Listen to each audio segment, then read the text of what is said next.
Okay, so I'm just going to briefly introduce our participants today, and then I will turn it over to Arunima. So we are here to discuss Arunima Datta's Waiting on Empire. She is assistant professor at the Department of History, University of North Texas, and she is the author of the multiple award-winning book, Fleeting Agencies, A Social History of Indian Coolie Women in British Malaya. Her earlier work on the history of traveling Ayahs in Britain has also won the Carol Gold Award and honorable mention for the Walter D. Love Prize. Her latest book, which we're here to discuss, Waiting on Empire, A History of Indian Traveling Ayahs in Britain, was published by Oxford University Press in 2023. She serves as Associate Editor of Britain in the World and as the Associate Review Editor of the American Historical Review. Her works have appeared in several scholarly journals, public history journals, and magazines, and on BBC4. So welcome, Arunima.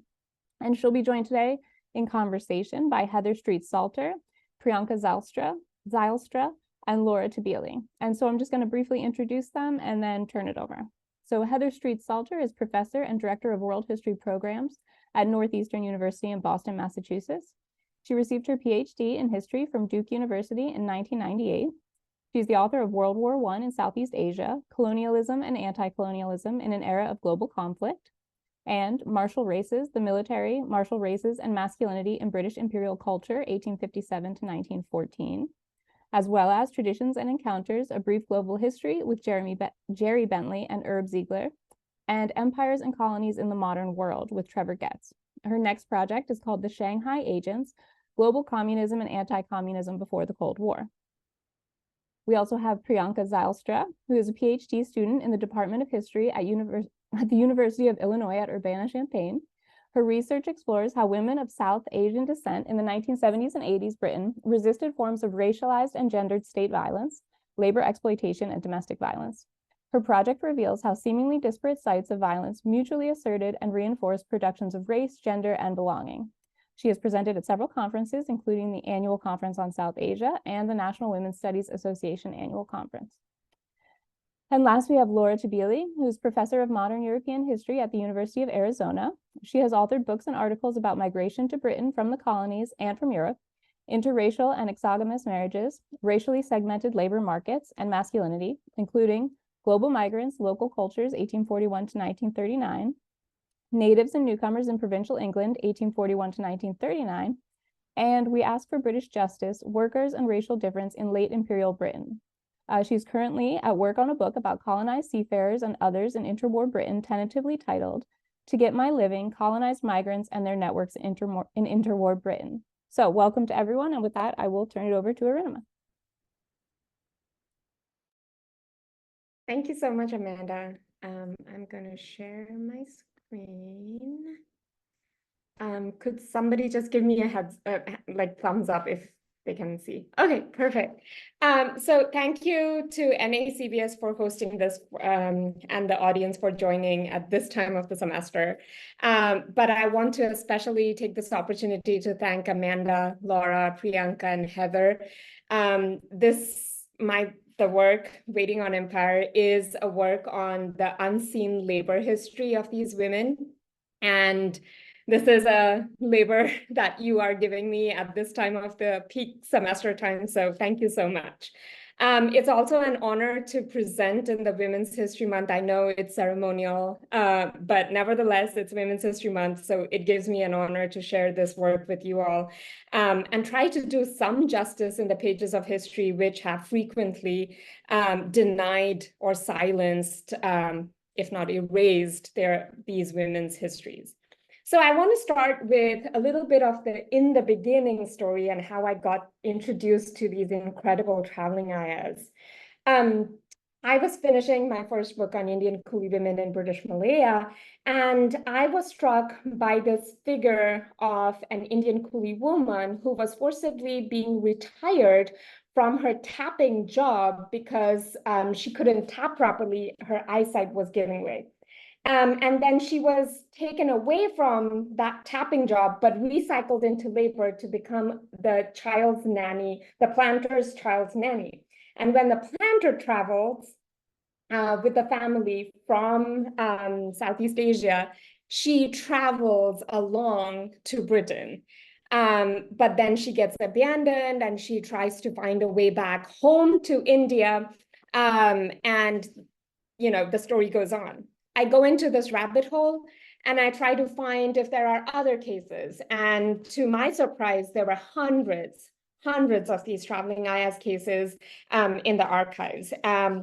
Anywhere between 100 to 140 Ayahs were coming to Britain as traveling Ayahs between 1840 to 1920.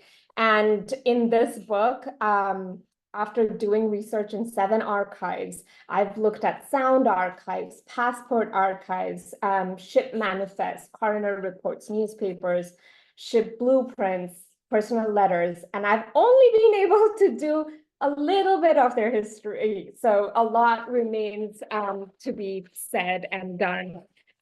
So let me introduce you to these key players of this project properly. The term Ayah comes from a Portuguese word ayo, which means carer or tutor. And the British adopted this word. And there has been a lot of work on Ayahs in the British Empire in India. But my focus is on the migrant Ayahs, the traveling Ayahs who tendered their services during the travels of families between Asia and Britain and Asia again. So this book is a reflection of not always overcoming all the silences of their experiences and histories, but it is a way of coping with it and asking questions and actively dialoguing with the silences. And I invite my audience and readers of this book to experience the wonderment and epiphany and sometimes the profound sorrow I encountered and engaged with in the archives. To give you a sense of what they did, they literally did everything. So when they would serve as traveling Ayahs on ships, they would take care of childcare, of any kind of seasickness or any other sickness in the family. They would cook, they would laundry, do literally everything. So it was a lot of labor packed into one person. And the passages were really long. Before the opening of Suez Canal, it lasted anywhere between 6 to 7 months. After the opening of the Suez Canal, it did get shortened, but the challenges remained, and it was still 20 to 30 days. Now, once the traveling Ayahs arrived in Britain, there was a lot of abandonment. Now, abandonment was not always the case. There were a lot of Ayahs who knew that their return passages will not be paid, and they chose to wait in Britain to find more opportunities. Some Ayahs' return passages were paid, but they still chose to wait. And there were countless women who were abandoned by their employers because their return passages, although promised, were not paid, and their wages were also not paid. So I use the case studies of these Ayahs as a lens to look into the larger concept of waiting in migration histories. And most migration histories look at waiting as stolen time or a pause and a zone of paralysis. But focusing on the immense activity and negotiations that these traveling Ayahs crafted in that period of waiting, I try to revision waiting as a zone of busyness. And I'll talk a little bit about it. So in every chapter through the book, after going through their introductions and how they became traveling Ayah, and there was a waiting in becoming a traveling Ayah too, I basically look at the creative forms of resilience and activities that happened in waiting at Britain. And each chapter focuses on a different kind of waiting, a different kind of engagement with waiting.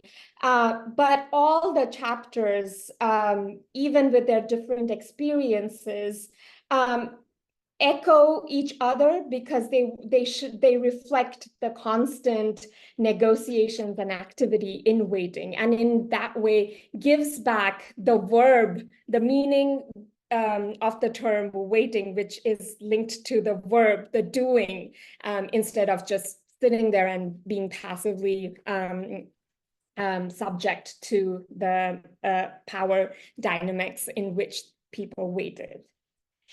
So I want to share just two because I don't have too much time. I have like 10-ish minutes. So I just want to share a few snippets of the amazing experiences of waiting that happened through two case studies.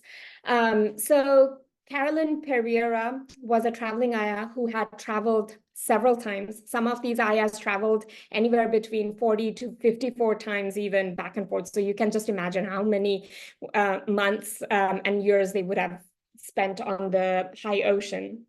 Carolyn Pereira had done this several times and had found waiting as a scope of capitalizing a lot of transactions. So she wrote to ex-employers and took orders of earrings, pashmina shawls, and other objects of interest, and she would buy them, bring them over to Britain, so sell them, and then with the profit she made, she would buy English clothes and cutleries, and then go back to India and sell them. So what we find is there is a lot of capitalizing in the process, in the inevitable process of waiting that she knew she had to wait. But not all cases were so promising. There were several ayahs who were just left, and that sometimes it was the first case of abandonment and waiting they were experiencing. But instead of just resigning to that fate, they took their cases to the India office, tried to appeal, tried to engage passerbys to get some kind of help to go back. And a lot of them were successful too. In this nameless case of a traveling ayah who was refused help by the India office, she uses a placard and holds it in front of the India office and says, writes these words on the placard: "Me, a poor ayah, brought here by a bad lady, husband miss me. I want to go to him, and my little baby in Calcutta. I will love them, hold them. Will you not help? Please help." The beautiful emotions of home, of children, are ways that she connected with her passerbys, and they came forward to help. Her case was heard in the local court, and the magistrate basically writes a very strict letter to India office, and they are kind of forced to send her back. Several cases like this appear in the courts. And in the chapter of emotions and waiting and negotiating waiting through emotions, I create a snippet, and I'll share a small section of that snippet where I gather different cases from 1850 to 1940 and try to pick out the emotions they were kind of using to create a bridge between racial gap, gender gap, class gap, and just try to hit the audience with their suffering and get help. And it shows how they were able to communicate and evoke help, evoke emotive kind of actions, just by focusing on 8 basic human emotions: anger, fear, anticipation, trust, surprise, sadness, joy, and disgust. So this is when I say I've experienced a lot of profound sorrow, this is emotionally the most moving chapter for me. But what also remains as one of my favorite parts of the book is a section that I created.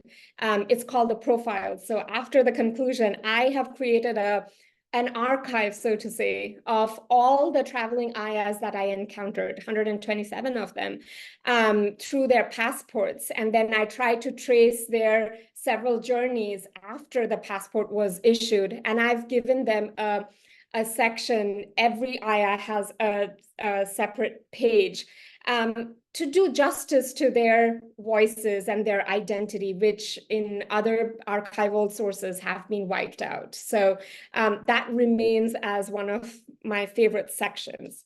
So in a nutshell, to kind of wrap it up, what this book does is try to argue that waiting is not necessarily a zone of paralysis or immobility.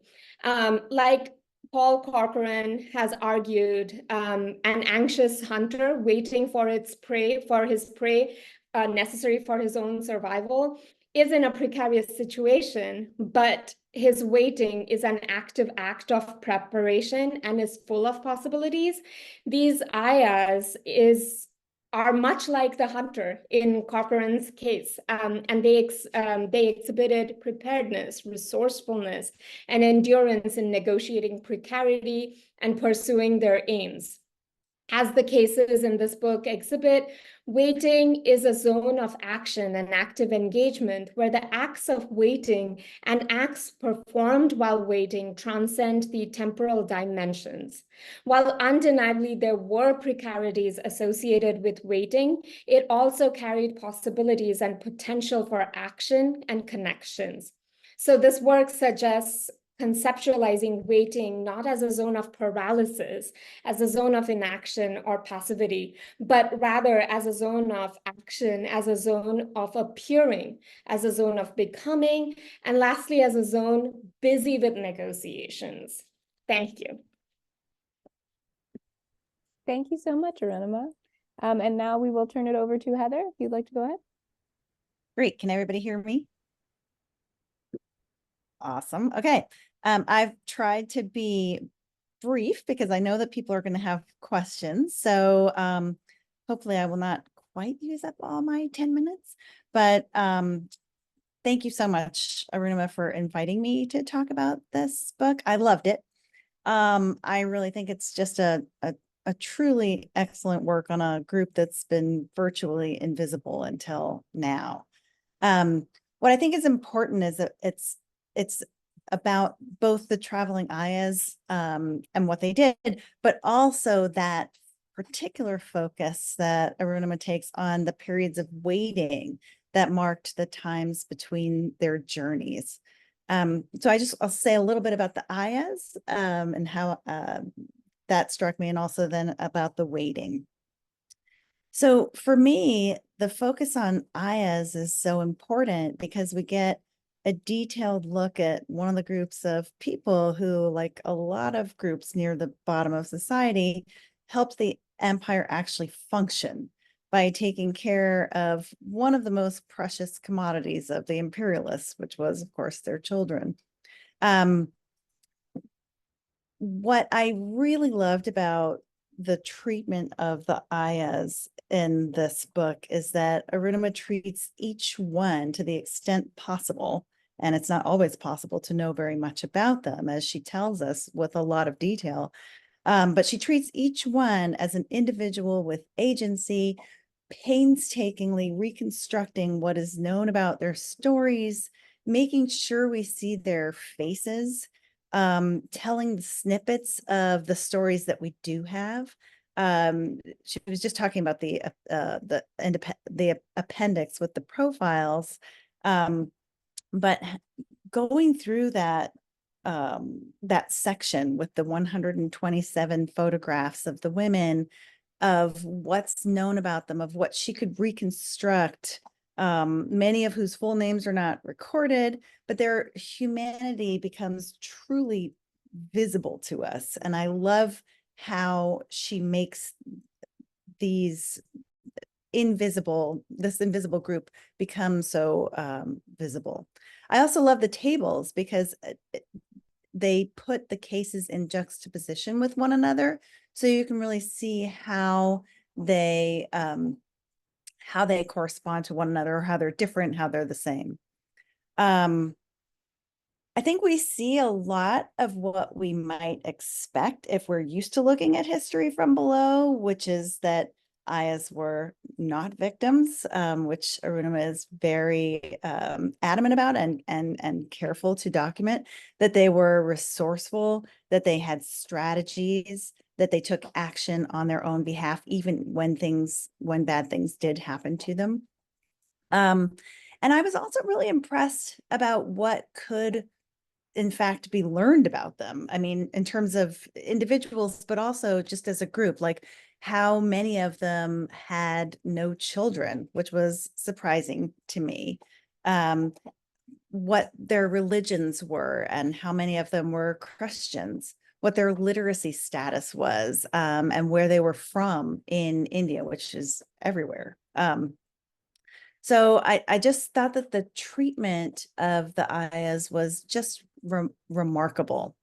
And I guess now I'll just say a little bit about the focus on waiting, which I think is also so valuable, not just in terms of the Ayahs, but just more generally.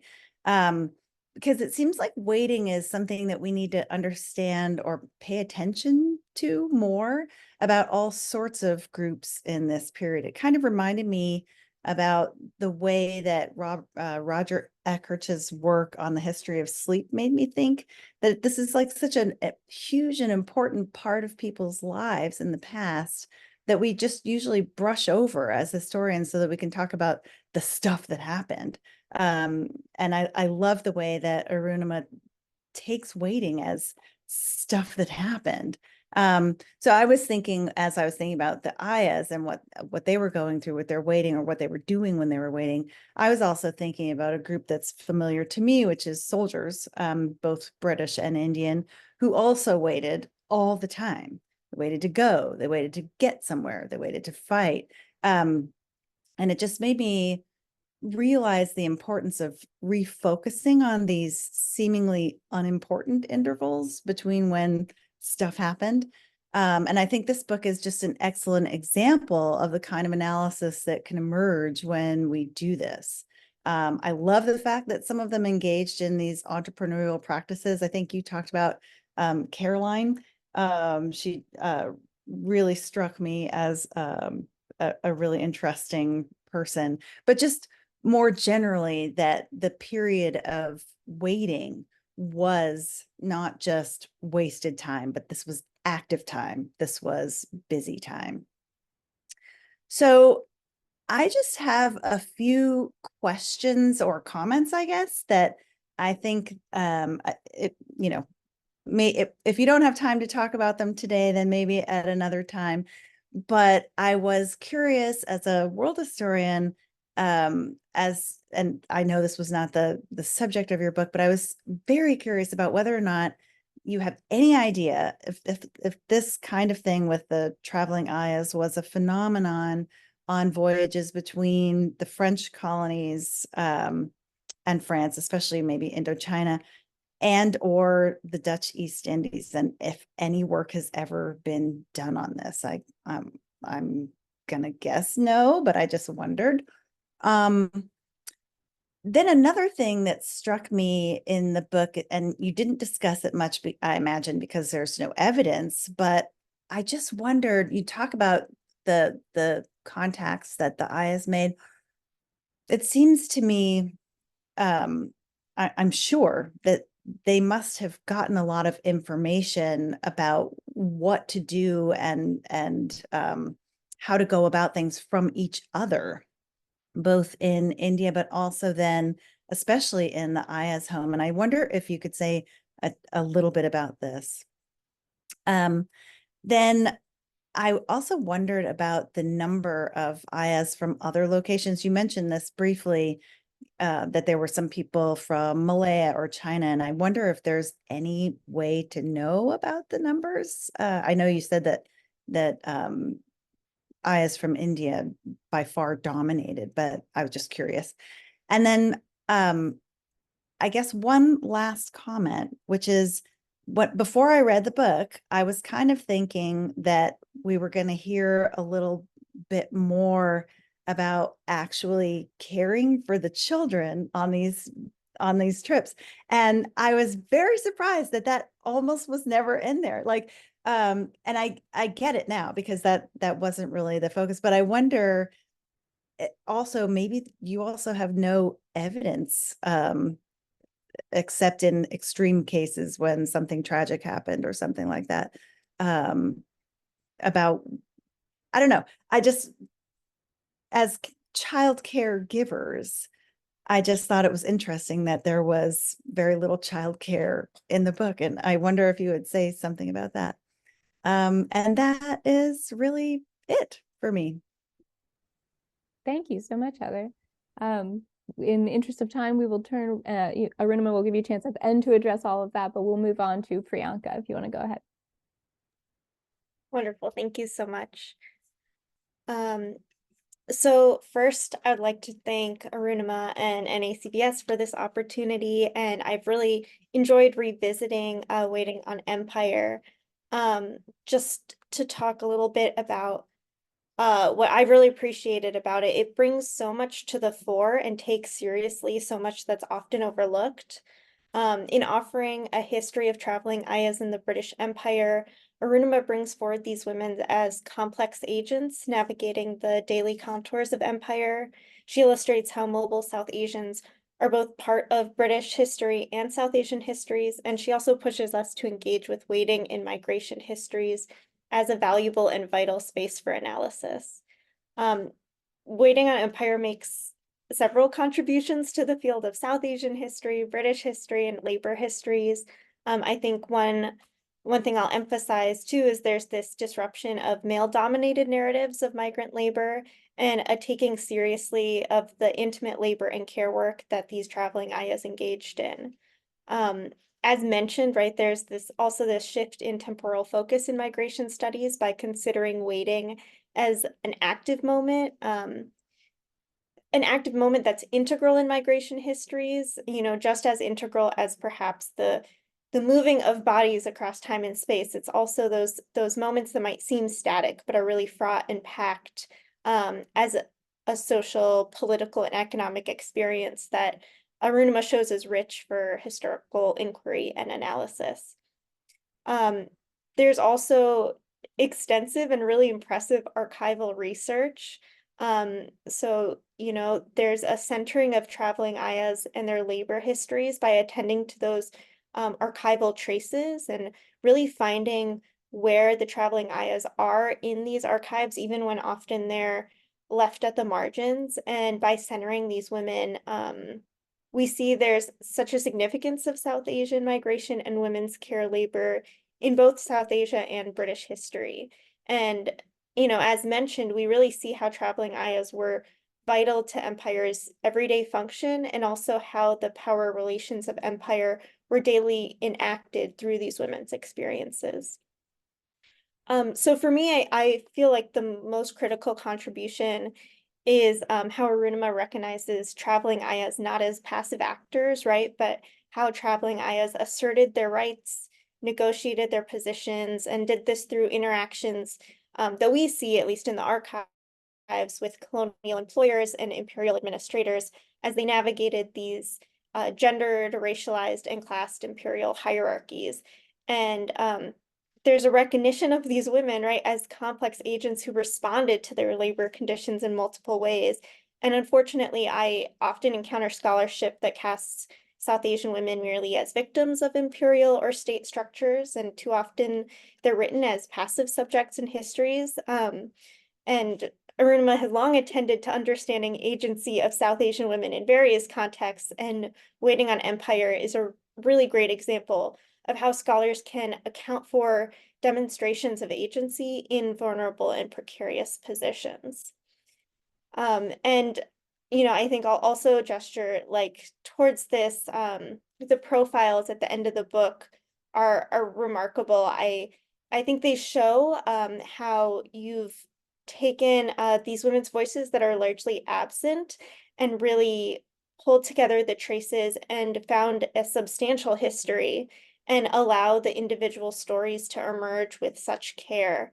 And I certainly plan to use these profiles in the classroom and really appreciate the commitment to making these hidden lives visible.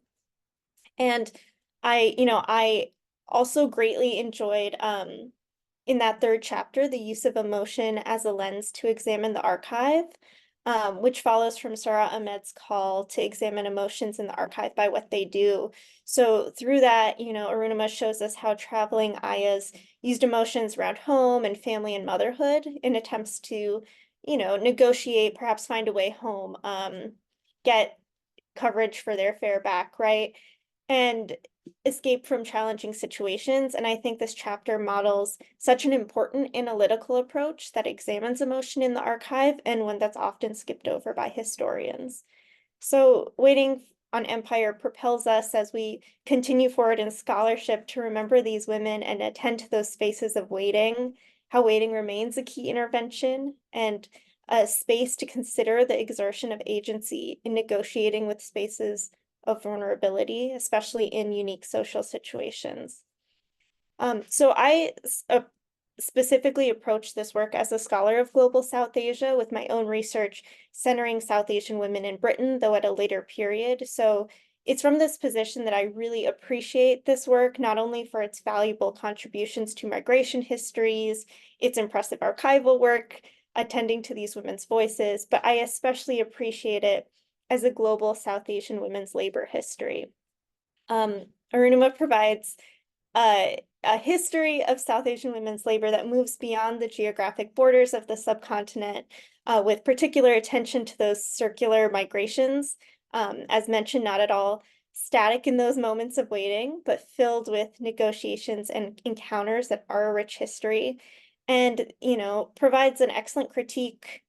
In the conclusion, there's an excellent critique of how the field of South Asia history struggles to move beyond the strict and socially constructed territorial boundaries of South Asia as a geographic region. And in this work, we see how South Asian women in Britain and moving across and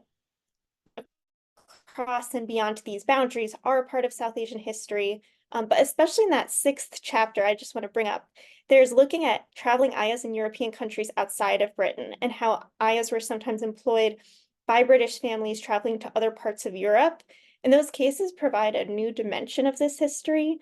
You've shown us how the Indian office was often really concerned about helping these women in foreign countries, revealing a particular imperial anxiety, and then how traveling Ayahs use these anxieties to negotiate their situations. So it's just a wonderful example about how moving beyond these geographic boundaries reveals aspects of this history that might otherwise be overlooked. So, ultimately, this work propels us to continue moving beyond these geographically bounded histories, not only to appreciate the movement of South Asian people across the subcontinent as part of these histories, but to recognize the spaces of waiting as part of migration. 2 things that I'll also add that I'd love to hear more about if you have the time, but I'm sure we'll have wonderful questions, is I was struck by the mention of child Ayahs, which understandably wasn't the focus of the book, but I found those instances really compelling and surprising, though I guess it shouldn't be surprising at this point. And then also when you talked about the emotions that you looked at in chapter 3, anticipation in particular strikes me as an emotion really tied to this concept of waiting in a different way from those others you mentioned. So I wonder if you have kind of more to say on that connection. But I really enjoyed the book. I, encourage everyone to read it and especially look at those profiles. Thank you. Thank you so much, Priyanka. Okay, and now we'll turn it over to Laura. Hi. First, let me thank the NACBS and also Professor Datta for inviting me to take part in this illustrious and joyous gathering. There's a lot to celebrate because this is a beautifully written, meticulously researched, and conceptually daring book.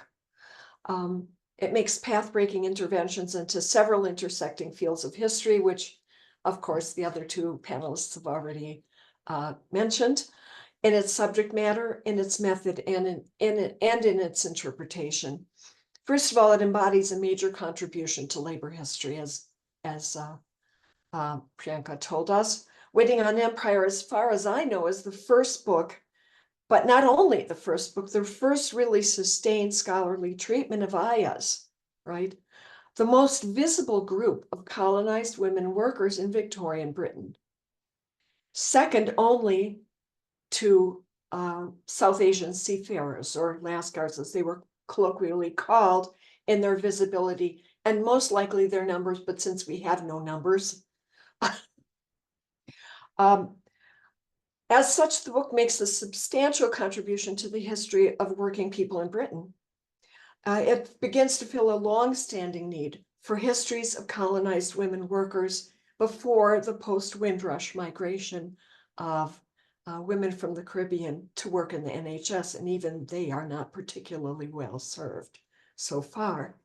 Secondly, the book expands the purview of imperial history by restoring domestic labor to its rightful centrality in the history of imperial extraction. In India, in Britain, and en route between them, Ayahs' labor enabled British colonizers to maintain families despite their global mobility, a crucial contribution to the resilience of British imperial rule, bridging the distance between colonies and Britain, as Ayahs did and as this book does, invites extending this analysis to women's domestic labor throughout the empire in their own as well as colonizers' families. And of course, as a British historian, I was struck also by the contribution this book makes to British history.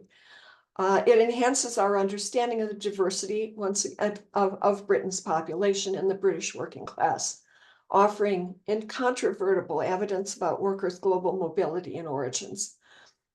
After denying their presence or significance for a long time, scholars have begun to seek, and invariably, when seeking, find colonized subjects throughout Britain and British history. Waiting on Empire makes a substantial contribution to this still nascent project.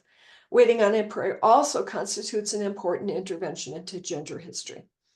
Recasting Ayahs as Heather and Priyanka have already mentioned, right, as astute and assertive agents of their own lives, a novel but well-documented reinterpretation that could substantially potentially cast other domestic workers in a new light, who are often marginalized and voiceless in the literature. This interpretation of subaltern agency has implications far beyond imperial and women's history, actually. Then there's migration history, which Priyanka has already addressed. Waiting on Empire shows women's participation in the massive long-distance migration of the long 19th century, once thought a largely masculine endeavor.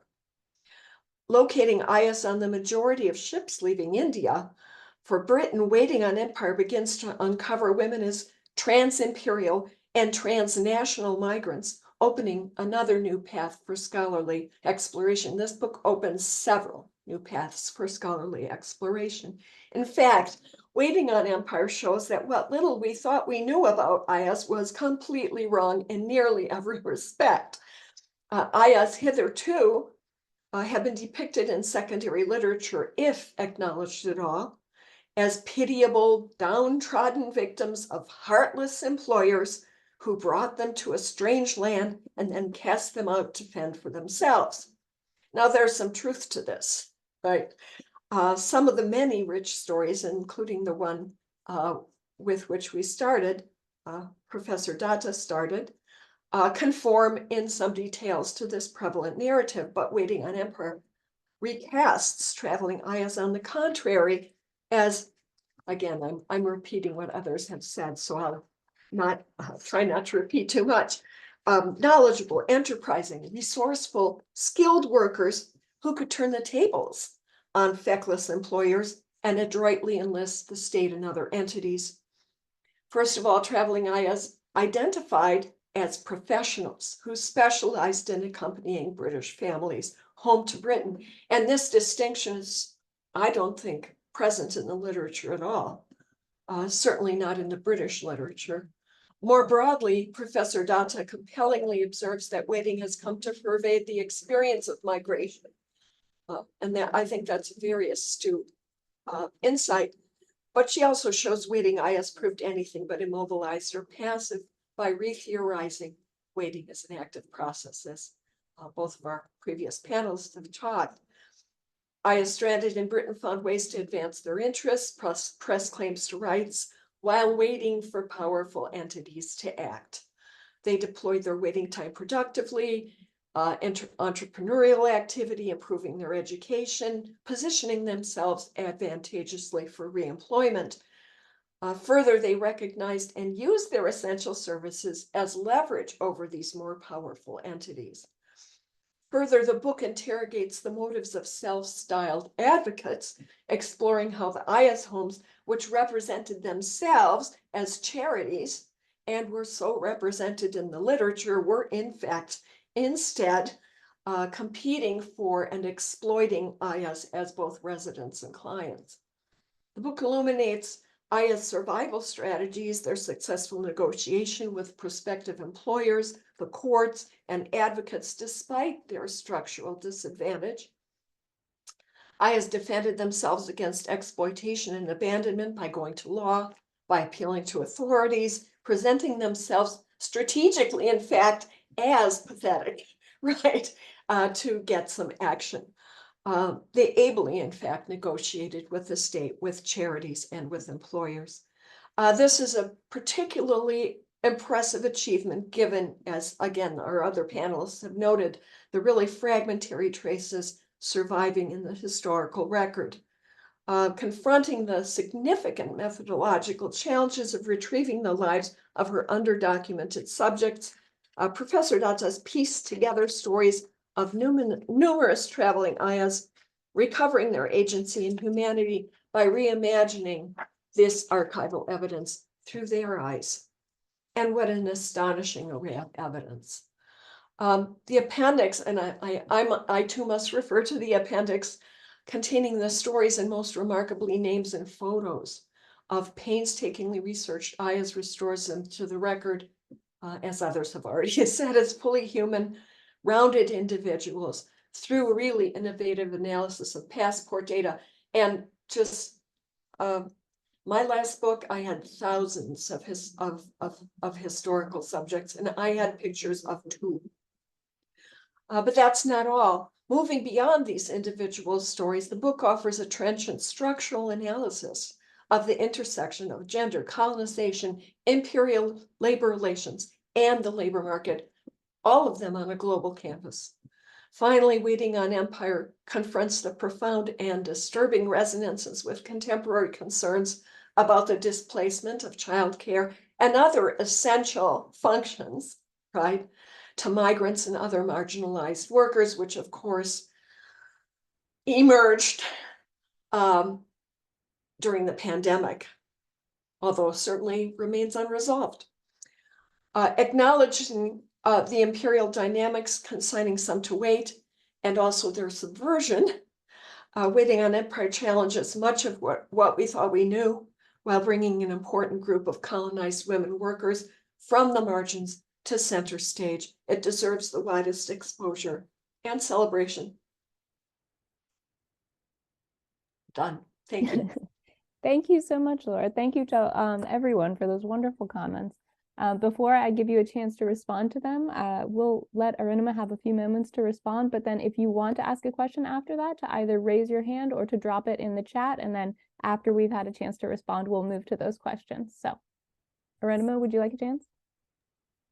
Thank you so much. This makes me so emotional. And I know some of you already know this, but when I was starting this project many years ago, for a few years ago, somebody had asked me how the Ayahs story was British history, and the fact that you all recognize it and I'm giving this platform, it just makes me very emotional. So thank you.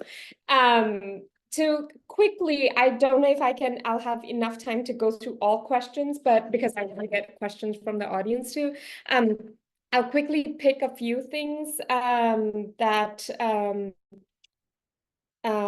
especially Priyanka and Heather asked. So about the networks. Yes, they, especially in the Ayahs home, because they were constantly conversing and boarding in the same group. So I'll just, for the interest of the audience, I'll just share this image of the Ayahs home. You can see there are many Ayahs from different regions of South Asia. And there was a lot of dialogue. There was a lot of sharing of information. And although we don't get exact sharing information or cases, it is very evident in some of the cases that come up in the coroner reports where one Ayah is at another Ayah home and basically says that better lodging and food is being offered at the other Ayah's home. How did she get to know? Clearly through friends or connecting, on the streets and engaging with Ayahs in the other home. So that network definitely was there, but archives unfortunately capture things when things went wrong. So we don't always get words and cases to kind of bring those cases to life, but there was definitely network. And there was also a personal archive creation, because a lot of Ayahs were like, okay, my previous employer did this, but then this employer did not. So they were personally, like, not only communicating it with others, but communicating their previous experience with their present or the future. And that kind of is it shows.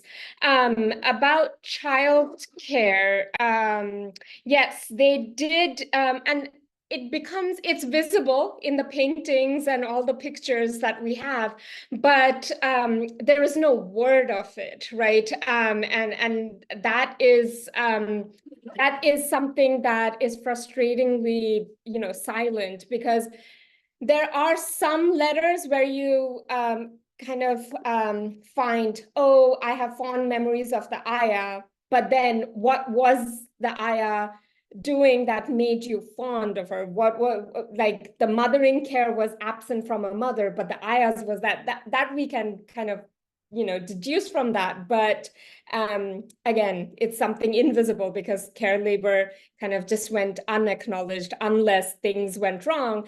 Like, for instance, when a care labor went wrong, and Ayah throwing a child overboard because she was frustrated, that became accounted when child care failed.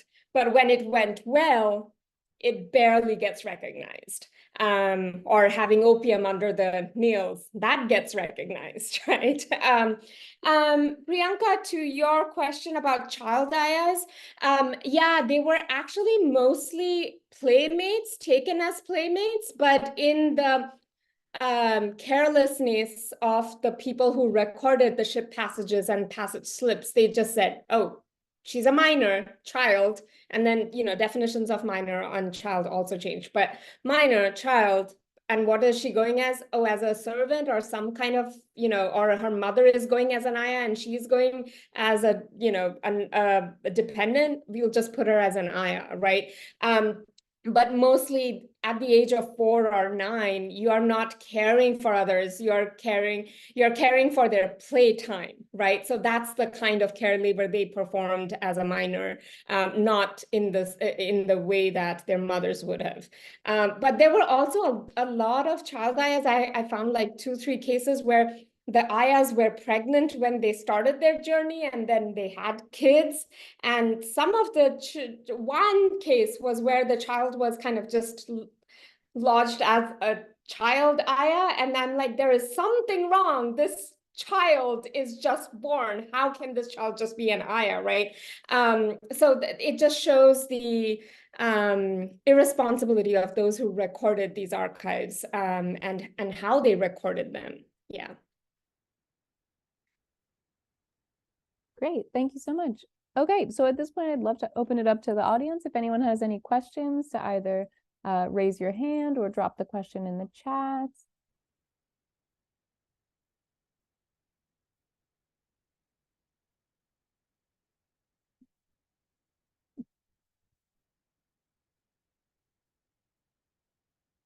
All right, while we give everyone a chance to think about it, I'll take the opportunity to ask a question that I have. And it's, again, with so many of these things, I'm not really sure it's a question that you can address based on the sources that you have. And but I guess in your other research, and is there any way that, I know that obviously the ship and going somewhere changes the aspect of the migration, right? But in terms of the relationship to the employer, because you're kind of like stuck with them, right? And so and I'm not sure about these journeys, like how many times did they stop? At what points did they have to get off? Are there records of them, getting off at certain ports or being replaced? Or, if you weren't happy with your Ayah, was that something that you could change mid-journey or not? And did that in any way sort of impact both the ways that I guess the Ayahs shared information amongst themselves of what to do in that situation, or, did anybody not make it all the way? If you could speak a little bit more about how that sort of changed the dynamic. Thank you so much. And yes, so there were things went wrong. The Ayahs were not cleaning clothes properly or were not cooking tasty food. There were different kinds of arguments that happened in those long passages. And there are a few cases where the Ayahs basically said, like, well, I'm not going to work for this family anymore. Or the family says, well, we are not taking you on to Britain because you are not giving us enough service, and they kind of abandon them. There's one case where they abandoned them in Egypt, and the ayah is like, well, you have already paid for my passage, so I might as well go to London and then find a way back, because then my return passage, I could find someone paying it and capitalize on it, because then whatever service she offers for the other employer, then she gets paid for that, right? So, and then there is a fight that, okay, well, I want a refund of the passage that I paid for the Ayah because she's not going to be working. Why should I pay for her onward? And the India office files are busy with those kind of conversations. So yeah, there is a lot of negotiations that happened for unhappy employers or even unhappy Ayahs. Like there was this case where the Ayah thought she was going to care only for one family and 2 children, but it ended up being a family of 9. And she was like, I'm being overworked. I don't want to do this, right? But replacements became difficult mid-journey for the employers. So if they abandoned the Ayah, they most likely would go on without a help. But it did happen. Oh, I see a question.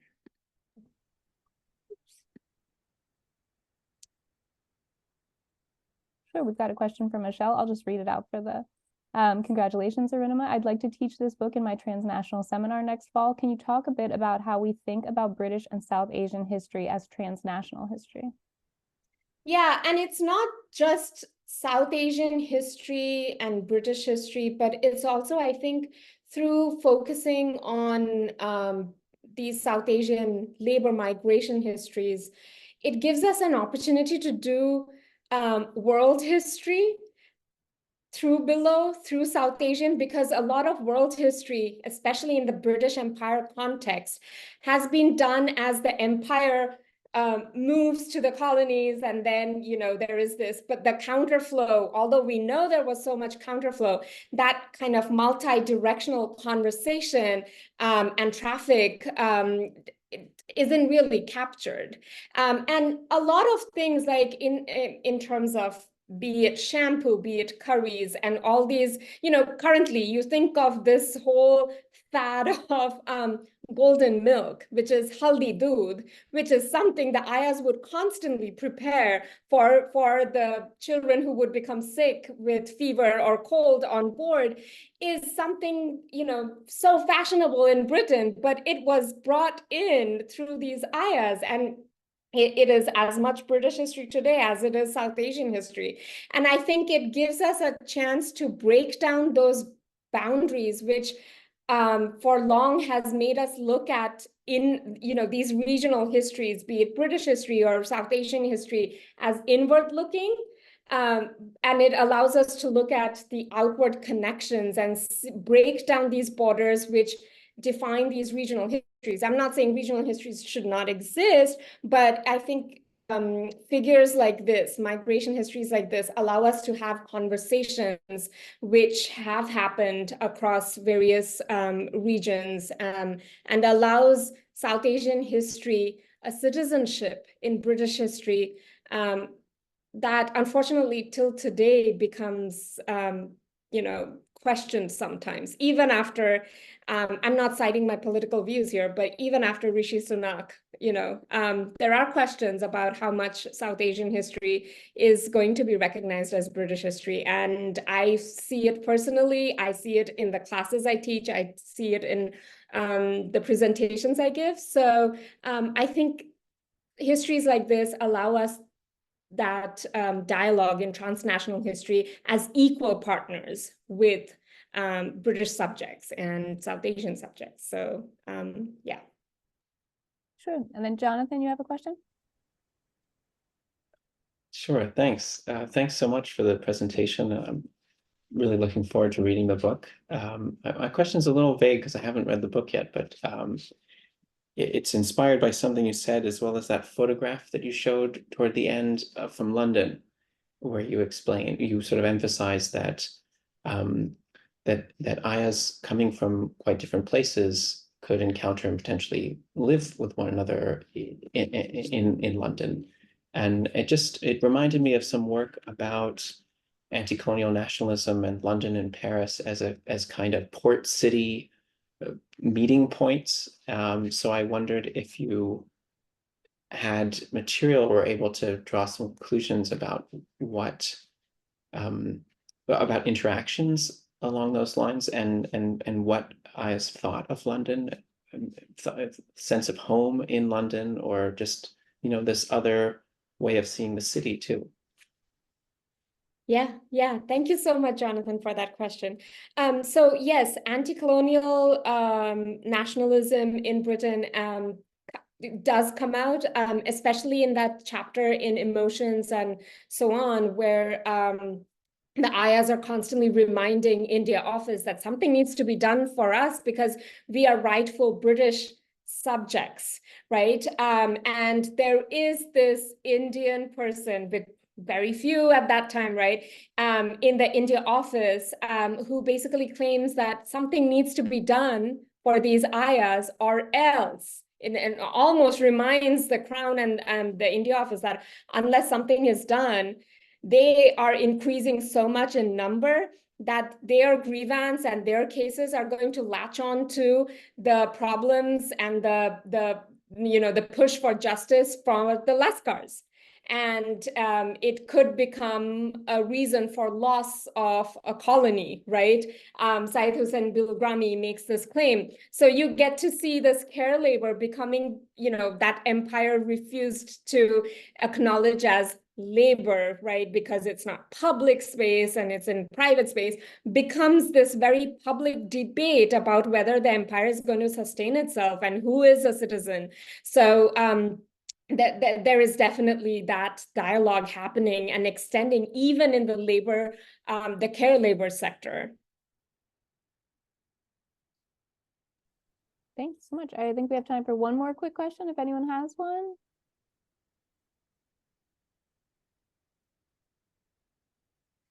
If not, I will answer Heather's question about, Please. because I realized there was one more question about Ayahs from other locations. Absolutely, there were Amas. So there are the Chinese, the Hong Kong Amas who are there, and a lot of them, it was called the Ayahs home because South Asian Ayahs were majority in the Ayah home, but there were a lot of Amas also who sought refuge and boarding in the Ayah home. And so we get a sense that there were others. And especially when I was looking at Malaysia, there were a lot of Bibis and Amas also from Indonesia. So Dutch Indies, similar care labor. But I personally haven't found Indonesian or Dutch Indies, French colonies work on that. I would be very happy to collaborate because I can only read Bahasa Malay, Bahasa Indonesian, but then yeah, the other colonies, I would love to collaborate and have a comparative study, I guess, of these migrant laborers. That would be so interesting. I know, next project. All right, well, I think that that is time for us. I hope everyone will join me in thanking Arunima and thanking our participants today for such a lovely comments and wonderful discussion. So thank you all so much, and congrats, Arunima. Thank you. Thank you all for coming and for the wonderful questions. And thank you all, panelists and Amanda and NACBS. Thank you all. Thank you. Bye.